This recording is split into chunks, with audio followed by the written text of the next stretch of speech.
Bonjour tout le monde, c'est Vince pour RPG Suicide. Aujourd'hui, on va parler de la mort dans les jeux de rôle.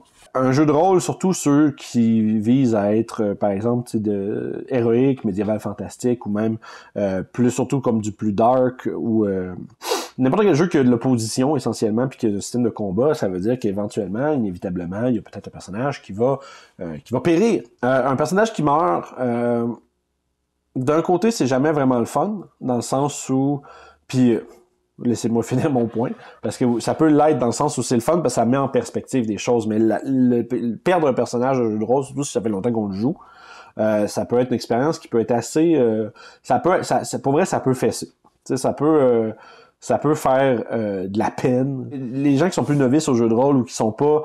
disons, qui n'ont pas encore vécu ce genre de situation-là peuvent peut-être ricaner un petit peu dans leur barbe ou dans leur chapeau. Parce que, voyons, de la peine pour un personnage imaginaire qui meurt, voyons. Mais c'est très réel. Quand il y a un personnage qui meurt, ben, tu sais, ce personnage-là, il est parti. Oui, on peut le rejouer dans une autre game, c'est sûr. On peut reprendre ce personnage-là, continuer de le jouer dans d'autres choses. Puis jouer essentiellement le même personnage, mais avec des aventures différentes, ça se peut très bien. Puis c'est une façon de continuer de jouer ce personnage-là. Puis pour vrai, ça va vous laisser des fois, ça peut vous laisser un trou. Un genre de, ah merde, tu sais, ce personnage-là est mort. Puis c'est plate. Mais c'est des choses qui arrivent. Puis moi, personnellement, comme maître de jeu, les gens qui nous suivent, puis qui sont sur Discord, et que je vous invite à rejoindre dans le lien dans la description d'ailleurs, ben m'entendre souvent dire, c'est comme, faut que ça meure, ces joueurs-là. Je veux que mes personnages pensent qu'ils vont mourir, mais je veux pas les tuer pour vrai, nécessairement. Pas mes joueurs, le personnage de joueurs. Parce que les joueurs, tuez pas vos joueurs. Vous n'avez besoin pour jouer au jeu, tuez pas vos joueurs. Puis là, c'est une parenthèse encore une fois, mais ça part beaucoup du fait que 5e édition, c'est extrêmement difficile de tuer des joueurs, surtout à haut niveau. Tu sais, passer le niveau 9, là, t'as l'impression que ça devient un peu injuste si tu les tues. Tu sais, c'est comme...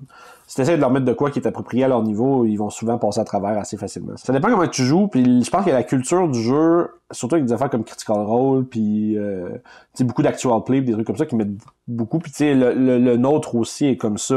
Genre, je suis obligé de faire un genre de mea culpa là-dessus, ou est-ce que tu veux pas trop tuer tes personnages parce que c'est tough de faire progresser une histoire avec des personnages qui meurent tout le temps. Fait que ça, c'est le point A.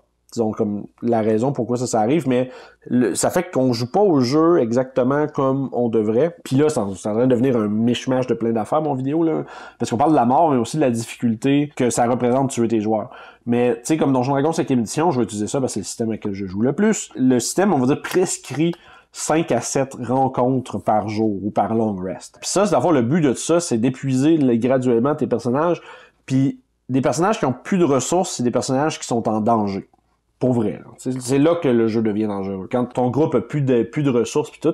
Mais si tu fais 1 ou 2 combats par jour pis qu'il y a un short rest entre les deux, c'est sûr que ton groupe est toujours full pin, ton fighter a toujours tout, ton monk a toujours tout, ton warlock a toujours tout. Fait que tu sais, c'est sûr que là, ils oblitèrent tout ce qu'il y a dans leur chemin parce qu'un groupe qui est loadé, comme on dit, va automatiquement être capable de défaire des affaires qui devraient pas normalement. Fait qu'on voit, à cause de ça, on voit moins de joueurs puis de personnages joueurs périr. Ceci dit, quand ça arrive, comme joueur, là, puis ça c'est mon expérience de joueur, je suis assez détaché de mes personnages souvent, puis j'ai pas de misère à m'en faire plein puis à recommencer. Mais il y a certains joueurs qui vont avoir une réelle, tu sais, ça va vraiment leur rentrer dedans de perdre un personnage. Il y a plusieurs façons de gérer ça in-game. Tu peux prendre une pause. On s'entend, là, je suis dans l'optique où le groupe peut pas ressusciter le personnage. Parce que s'il peut ressusciter le personnage, tout ça, cette discussion-là a pas lieu. Là, parce qu'ils vont faire comme, bon, j'utilise mon diamant, puis le gars, il va se relever, puis ça va être... L'aventure continue. Puis ça, c'est correct. Mais il y a des moments où ils pourront pas. Puis dans ce temps-là, ben, moi, je pense qu'il faut s'arrêter. On voit le monde faire la salle de bain, dépanneur, aller acheter des affaires. Puis le joueur qui a un personnage qui est mort, tu fais OK. Là, tu check un peu comme tu veux-tu essayer qu'on travaille un personnage tout de suite ou tu veux attendre puis qu'on check ça peut-être pour la prochaine session. Fait que là, après ça, c'est de voir si le joueur, il reste-tu, pas poussé. Puis moi, personnellement, je mettrais jamais un joueur dehors de chez nous, là. En disant, ouais, là, tu joues plus de personnage, tu peux pas jouer, c'est pas là. Je voyais que des expériences, là, c'est un peu un genre de story time vidéo, finalement, là, où est-ce qu'on parle juste de la mort, en général. On joue à Rime of the Frost Maiden, à distance avec des amis, mais, tu sais, à fond de game maison, qui est pas streamé nulle part. Puis je joue, tu sais, avec Julie, puis dans notre dernière game, je pense que le personnage de Julie est mort, peut-être après 1 heure de jeu. Tu sais, Julie, c'est un joueur, elle est capable de faire des bonhommes vite aussi, tu sais, les joueurs expérimentés sont capables de faire des bonhommes très rapidement, surtout si vous avez des backups, des trucs comme ça. Fait qu'elle s'est juste monté un bonhomme, genre, in extremis rapidos, pendant ce temps-là, les joueurs faisaient des trucs, puis le temps que les joueurs finissent de, 20 minutes plus tard, là, le temps de gérer la situation, le personnage de Julie était déjà prêt, j'ai fait, tu veux embarquer là? Elle fait, ok, oui, je suis prête. Ok, cool. Son personnage, c'est un petit gobelin, qui est un gobelin druide. Son groupe s'est fait massacrer, puis elle est comme cachée dans les viandes. Ok, ça a l'air d'être fini, cette histoire-là, je vais essayer de me sauver. Puis là, sur le chemin, elle rencontre les joueurs, puis là, bref. Le reste s'ensuit. Puis ça peut être une manière, surtout si vous avez des personnages qui sont des joueurs qui ont regardé faire des personnages rapidement, puis grâce à D&D Beyond, c'est quelque chose qui est du domaine du possible. Puis des fois, je vais avoir un autre personnage tout de suite, puis go, puis je figurerai le reste plus tard. Ça peut être, tu sais, entre les deux sessions, elle va sûrement raffiner un peu son backstory puis son roleplay puis etc. Mais elle a quand même de quoi avec quoi jouer tout de suite. Des fois, ça peut aider beaucoup à, disons, faire passer le deuil de la perte du personnage précédent. Parce que des fois, quand t'es concentré sur de quoi de nouveau, tu joues de quoi de nouveau que t'as envie de jouer, ben à ce moment-là, tu peux rapidement reprendre le jeu puis pas trop faire comme avoir le moment du feels bad de mon personnage est mort, man, je pourrais plus jouer, puis telle affaire de ma backstory c'est perdu, puis non, parce que je pense que ce qui fait vraiment un peu comme mal au moral quand tu perds un personnage, c'est les idées que tu avais pour la suite des choses, surtout les campagnes homebrew là, full sandbox où est-ce que toute la motivation de la game est basée sur le personnage. Fait que tu sais, il y a beaucoup des motivations du groupe qui étaient basées sur ce qu'un personnage voulait. Ce personnage-là meurt. Ben là, qu'est-ce qu'on fait, tu sais? Fait que ça, c'est un peu plus compliqué. Dans le cas d'un module de jeu comme Frost Maiden, Tomb of Annihilation, puis surtout ceux qui s'avèrent être assez mortels puis assez dangereux, ben c'est juste de se faire un personnage puis après ça de trouver comment il fit dans le cadre de l'histoire, tu sais. Fait que ça se fait, c'est beaucoup plus facile de remplacer un personnage comme ça. Parce que quand tu joues un module, c'est un peu sous-entendu que tous les joueurs veulent voir la fin de la game. T'sais, tout le monde veut avancer l'histoire puis voir c'est quoi que le module a de près pour nous autres. Mon conseil, c'est faut être empathique aussi comme DM. Faut être capable de voir le joueur comment il se sent. Parce que tu sais, il y en a qui, comme je dis, il y en a qui ça va affecter beaucoup plus que d'autres. Il y en a comme moi qui c'est comme pah! Puis je suis déjà en train de faire un bonhomme, puis tu sais, Julie elle est un peu pareil, on est déjà vite, on fait un bonhomme, puis je veux continuer à jouer. Puis il y en a d'autres pour qui c'est genre ils vont. Tu sais, il y a un processus. Ça va quand même prendre du temps. Fait que tu sais, c'est de voir, ils sont-tu prêts à rejouer tout de suite ou ils préfèrent-tu attendre puis regarder, puis il y en a peut-être qui vont faire ben écoute, ça m'a downé un peu, je vais peut-être rentrer chez moi, tu sais, puis ça se peut qu'ils quittent pour la session. Tout est possible, puis c'est juste important de voir ce que le joueur a besoin puis ce que le joueur il veut, puis d'agir en conséquence. Si le joueur veut continuer à jouer mais il a pas le temps ou il sait pas quoi faire comme personnage encore, peut-être lui fournir quelque chose de un NPC à jouer, peut-être ça peut être une bonne idée là, pour quand même que à travers la soirée le joueur ait du fun. La majorité des joueurs de jeux de rôle ont des expériences avec des personnages qui sont morts. Comment est-ce que vous avez géré avec soit comme maître de jeu, soit comme joueur avec cette situation-là?